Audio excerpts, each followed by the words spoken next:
very honoured to be here in London to launch the first Rendez-vous Littéraire Rue Cambon in English, and there was no doubt for me that we had to dedicate this rendezvous to Virginia Woolf.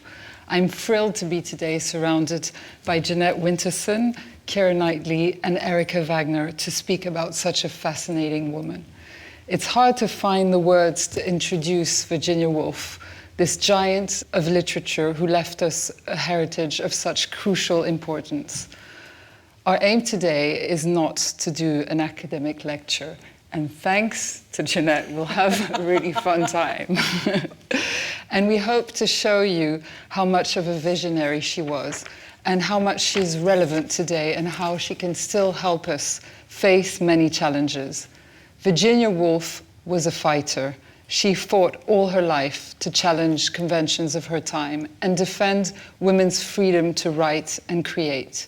She was above all an activist who faced the social, economic, emotional problems that hindered women with unfailing courage.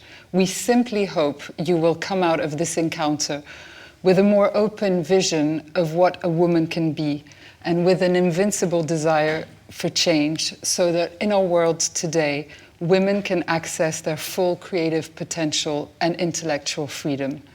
Before we start discussing and entering more in depth in Virginia Woolf's work and life, we first wanted to hear her voice. And Keira, we are extremely happy to have you with us today, and you will be reading an extract from Professions for Women, a speech Virginia Woolf gave at the National Society for Women's Service in January 1931.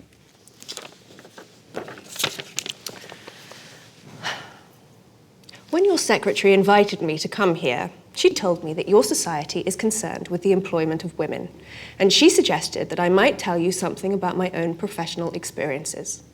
It is true I am a woman. It is true I am employed. But what professional experiences have I had? It is difficult to say. My profession is literature.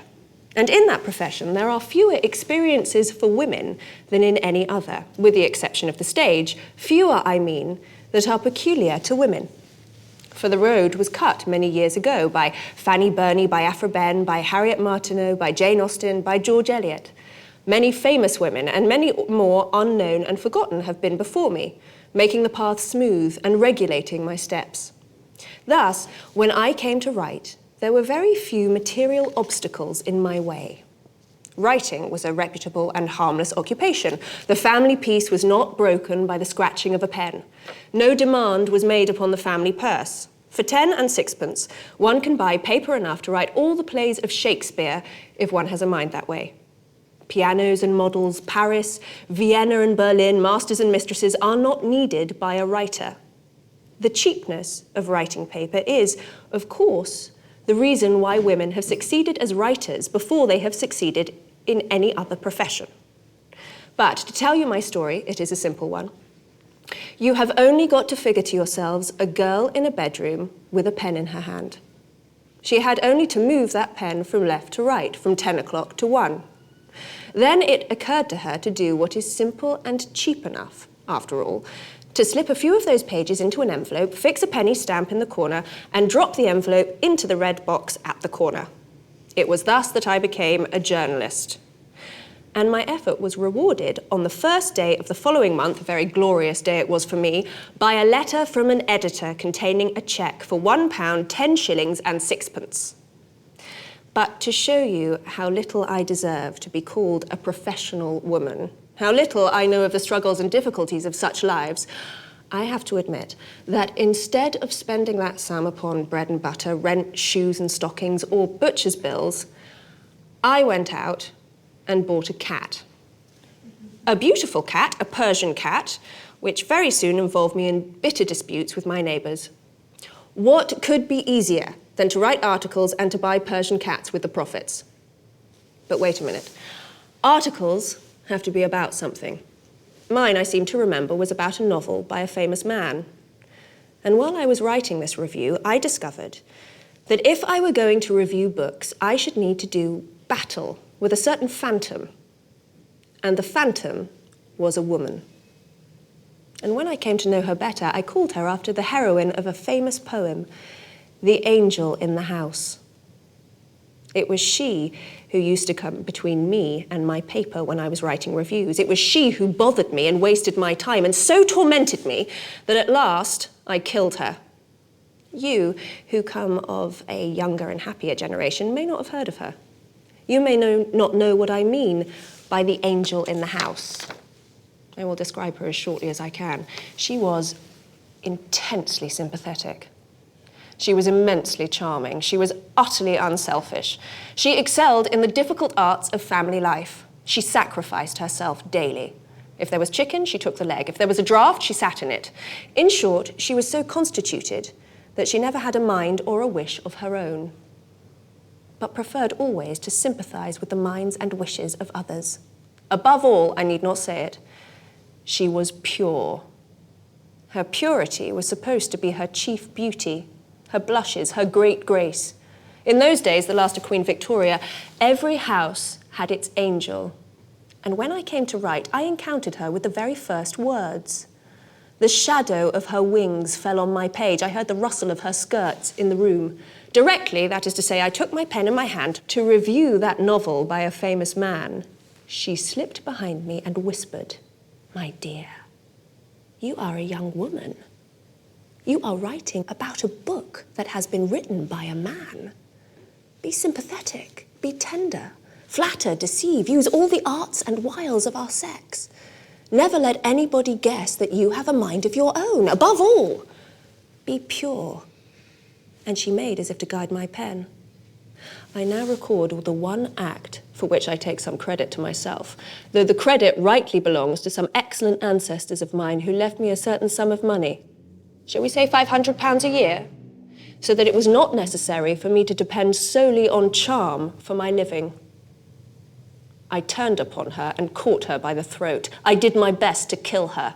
My excuse, if I were to be had up in a court of law, would be that I acted in self-defense. Had I not killed her, she would have killed me. She would have plucked the heart out of my writing.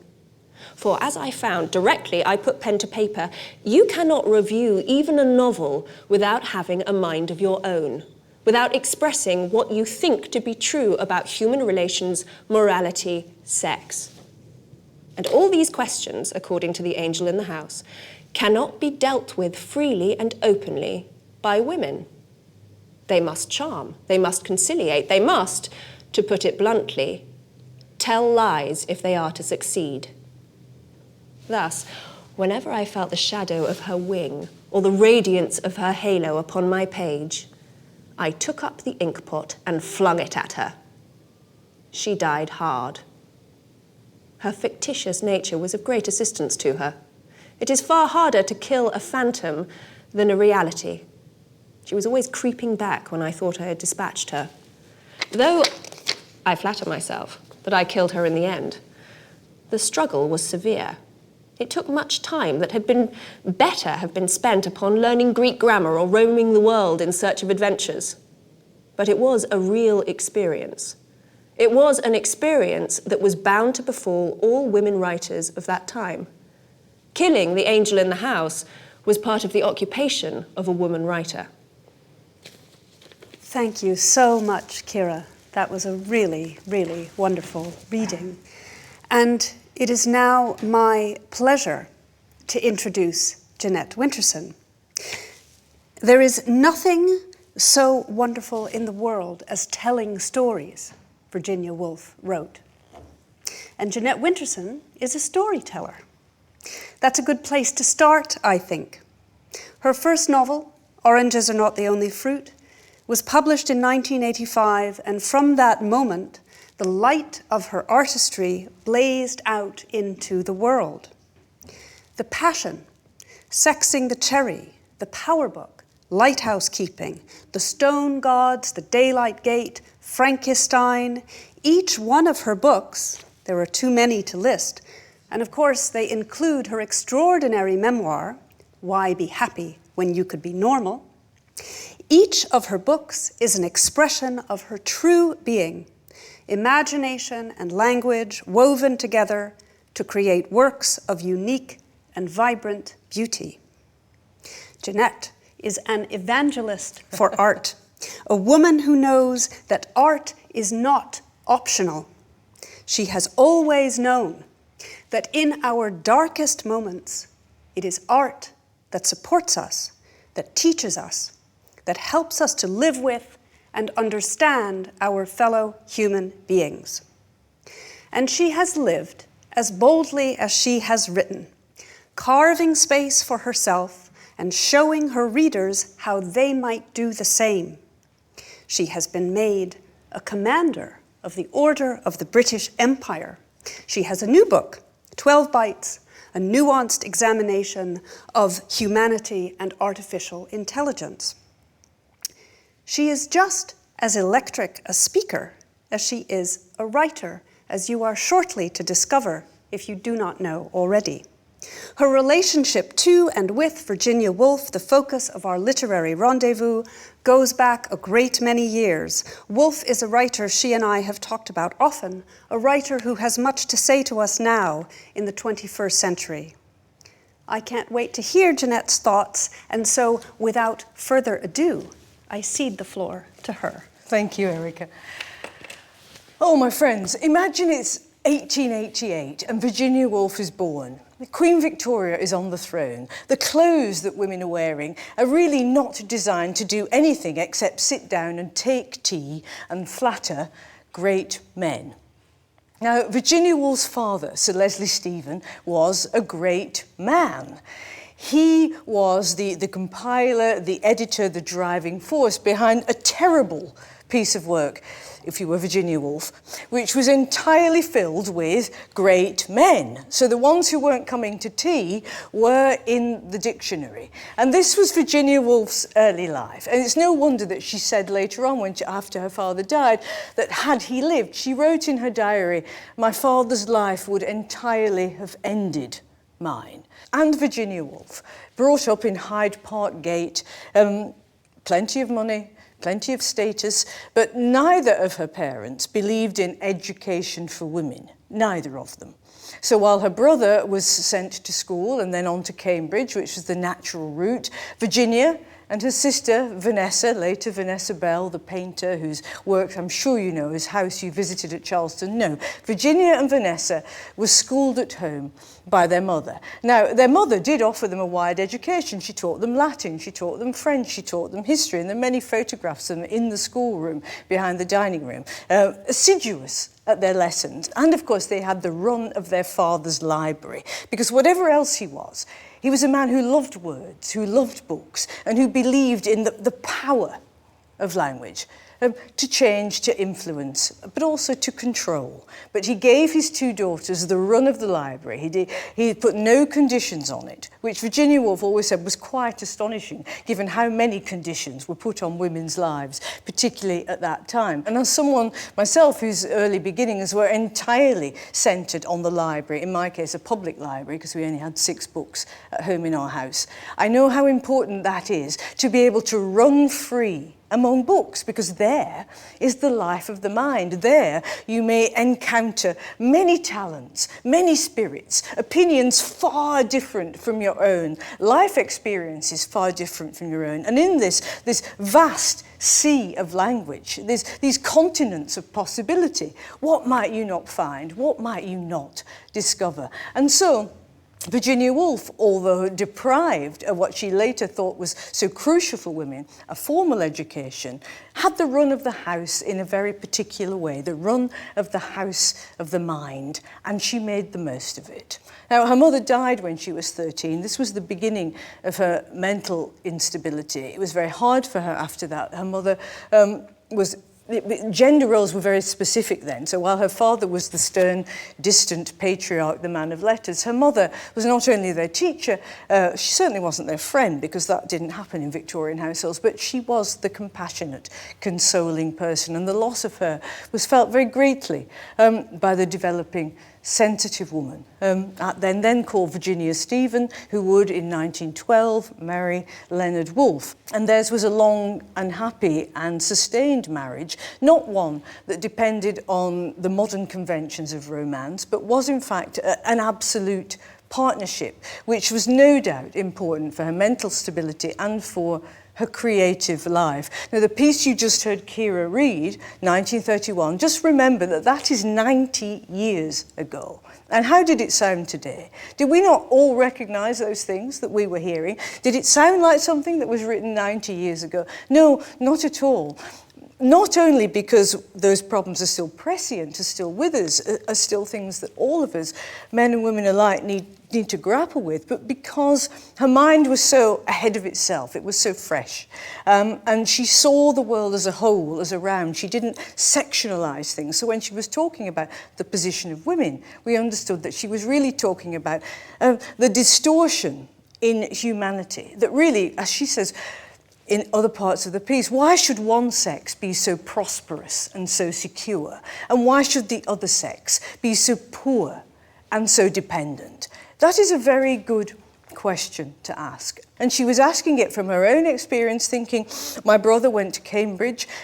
She did not feel herself the lack of any education in the obvious sense. What she felt the lack of was that conviviality, that congregation, that conversation that you get when you meet as like minds in a similar place, which is what men have always enjoyed, whether it's been in the private clubs or the universities, or indeed now in the boardrooms, in all the spaces that men still occupy, where they can talk to each other as equals without fear, without having to put on a show or a performance. And for many women, of course, putting on a show or a performance is really what they also put on as soon as they finish dressing and doing their makeup. Then it's time to go outside and put on the show and the performance, because they cannot feel that they can simply be themselves, because in whatever situation that won't be acceptable.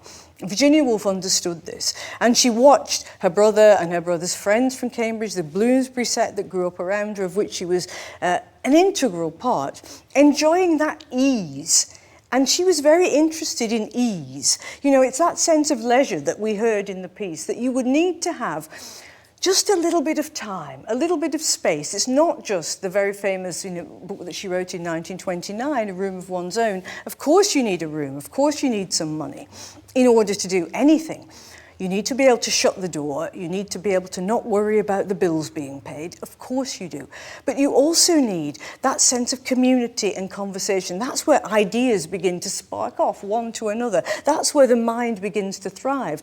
You know, great ideas, people who have great ideas don't just sit around saying, hey, we're having great ideas. You know, they say, oh, the fish is good tonight. What's the wine? How's the weather? Where have you been?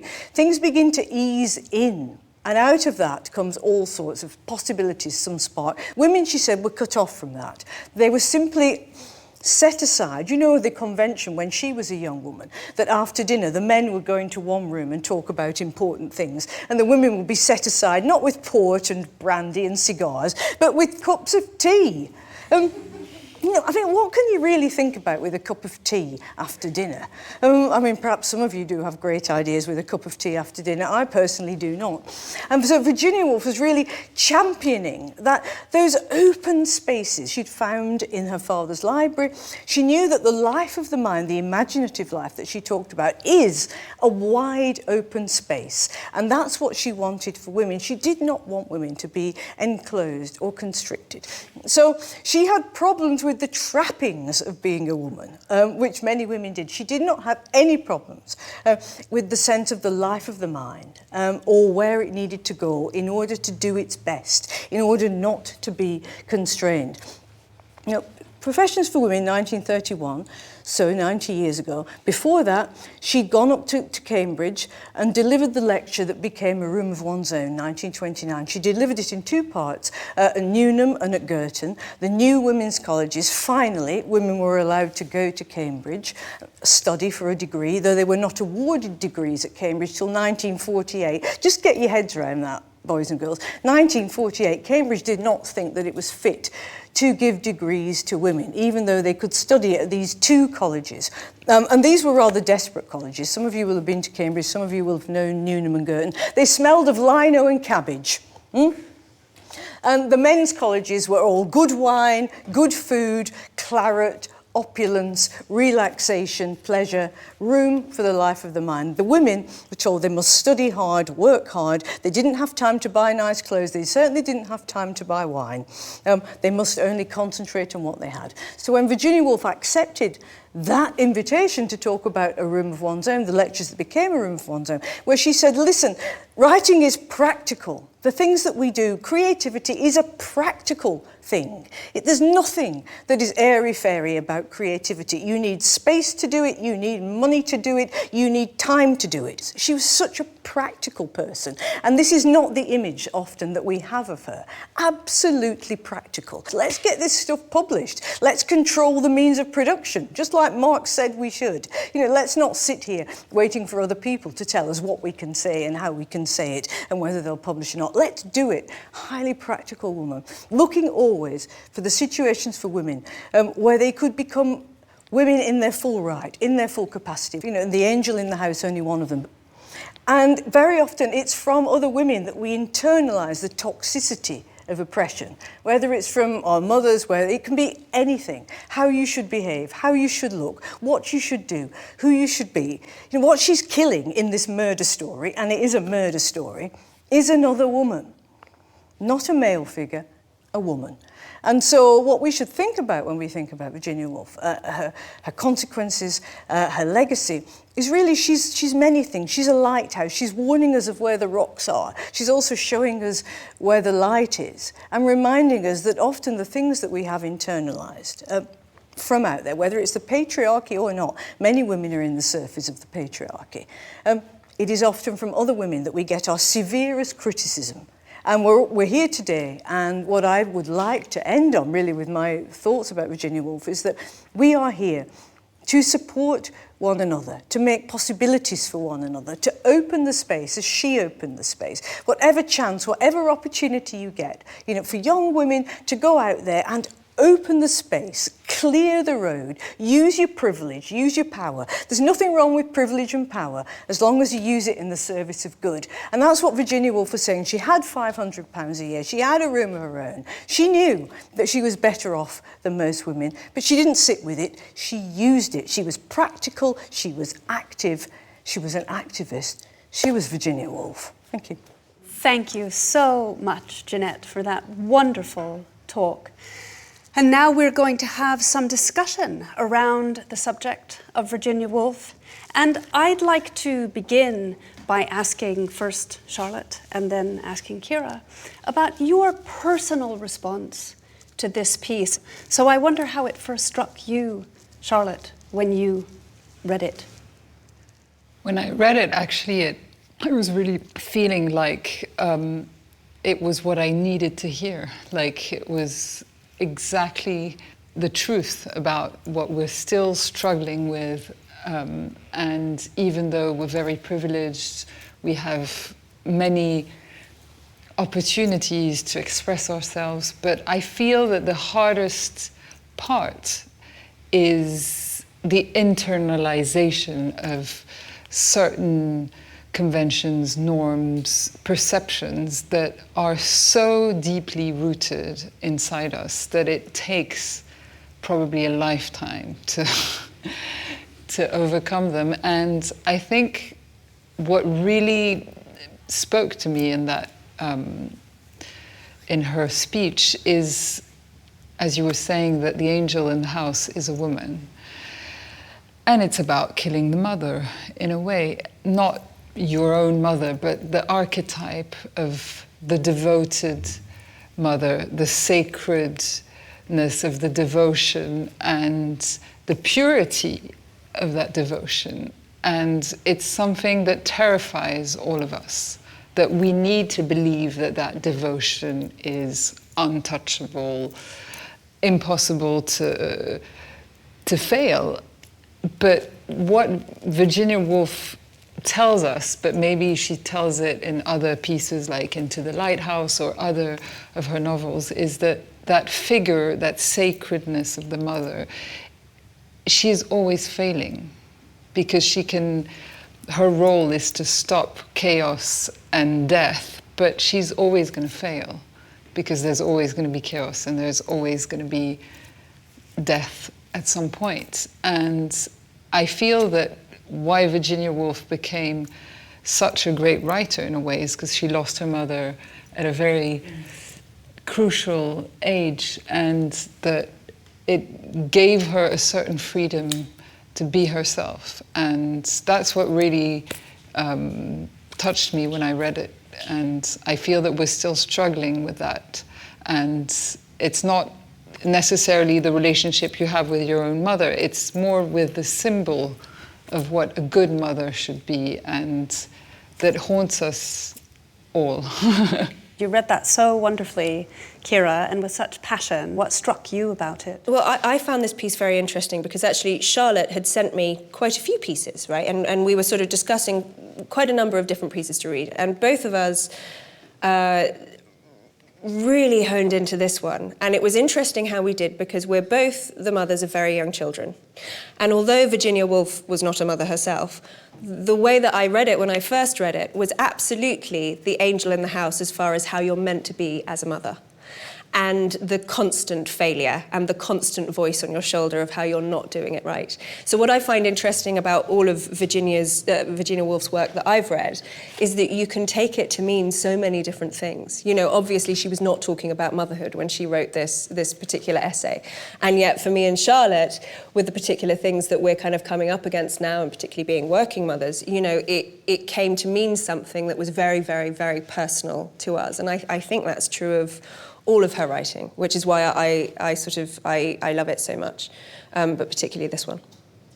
I want to talk a bit about Virginia Woolf's style as a novelist, because this wonderful essay is so clear and so plain, but she was a really radical writer in her structure, the way that she constructed her books, and I'd like to touch on really how important she was in building the idea of modernism, in really bringing literature forward. I'll start with you, Jeanette, to discuss her not just politically, but in her literary experimentalism.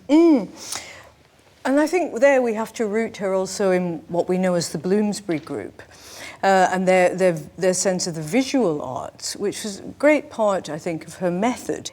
She didn't want to do life as it is lived. She didn't want to do experience in that sense. She wanted to go underneath all of those things, into the fragments, into the places which don't yield so easily to confident, simple sentences, to paragraphs that build into stories, to stories that build into lives. She was always looking for the breakages and the fissures, because I think in her own mind, she knew the breakages and the fissures. But also, one of her great friends was Roger Fry, the art critic, and he brought over to London at the Grafton Galleries, where, for the first time, the British, who are really have been rubbish at visual art, were confronted with these astonishing paintings by Matisse and Cézanne and Picasso. You think of those Picasso portraits where the eyes might be on the same side. So it's really trying to get at a reality which is beneath the shapes, the 3D dimensions, the surface world that we live. And she was fascinated by this, and many conversations about it with Roger Fry, and of course her sister, the painter Vanessa Bell, later took up with Duncan Grant, about how you do represent reality, and whether indeed it is best served by a story with a beginning, a middle and an end, because actually nobody lives their life like that. It's complete and utter bollocks. And so she thought, no, I won't do that. I will try to show things in their shifting shapes without obvious endings, never the Hollywood ending, never the closure. The impressionistic quality of Virginia Woolf doesn't communicate so well, much more difficult. But yet, we all recognise that as part of the truth of our lives, don't we? We sense ourselves in those fissures, in those fragments, in those lacunae, in the interstices, in the gaps, in the moments where we fall down the hole and drag ourselves up again. All of that. And each of you here in this room lives perpetually in 3 time zones. You think about the past, you're managing the present, you're wondering about the future. This is your simultaneous reality. You're not linear. Time for you is not linear. Time for you is significant. Your memories do not lie next to each other in chronological order. No, not at all. And this is what Virginia Woolf wanted to delve into. She wanted to show how the mind itself, the most complex object in the known universe, does not manage linear time very well at all. And there is indeed, isn't there, Into the Lighthouse, that marvellous section called Time Passes, where she simply comes out of the story of the Ramsays and talks about the effect of time on this house, whether it's the ivy growing up the wall, whether it's the damp coming in from the rainy autumn nights, all of the things which actually do constitute the material reality, but which are often overlooked. And yet those things, you know, you suddenly glance at it, a patch of damp, a bit of ivy, it will conjure a memory, a smell. Proust was good at that. Something that takes you out of this moment into another moment. That is the life of the mind, not the beginning, the middle and the end. And that's what she wanted to show. Charlotte, we could describe Virginia Woolf's fiction as challenging or not necessarily easily accessible. You were talking about returning to it after a while and having to work your way back into it. And I'd like you to say a little bit about that for our audience, because it was, I think people will find it very encouraging. Everyone knows Virginia Woolf, but very few people have actually read her novels, and it's understandable because she's a difficult writer. It takes time to enter her novels and to pursue the reading, and she tries to create a dizziness as well. With several voices, and sometimes you get lost and you don't know who's speaking, and you feel claustrophobic and you're like, I just don't understand what's happening anymore. And actually, it took me time to really go back to her writings, and I had a different approach, meaning that I felt like it was pure poetry and that you could actually read her as poetry, and not necessarily in a linear way, but you can also just read some pages. Yes.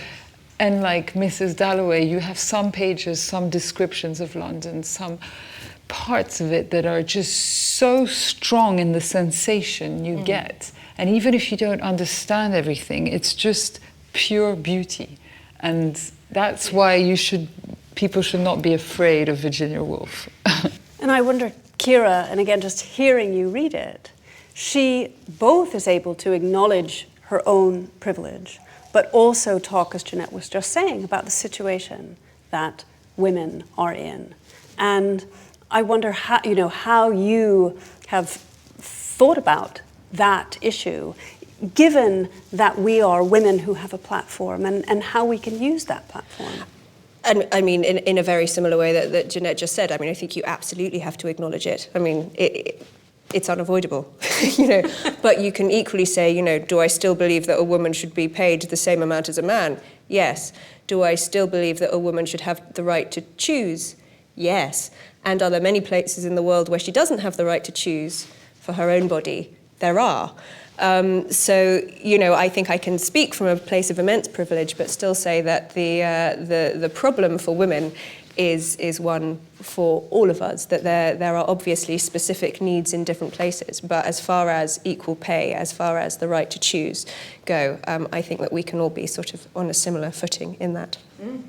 I think of Virginia Woolf as a very elegant writer, and someone with a unique elegance. And I wonder how that elegance speaks to you, Charlotte.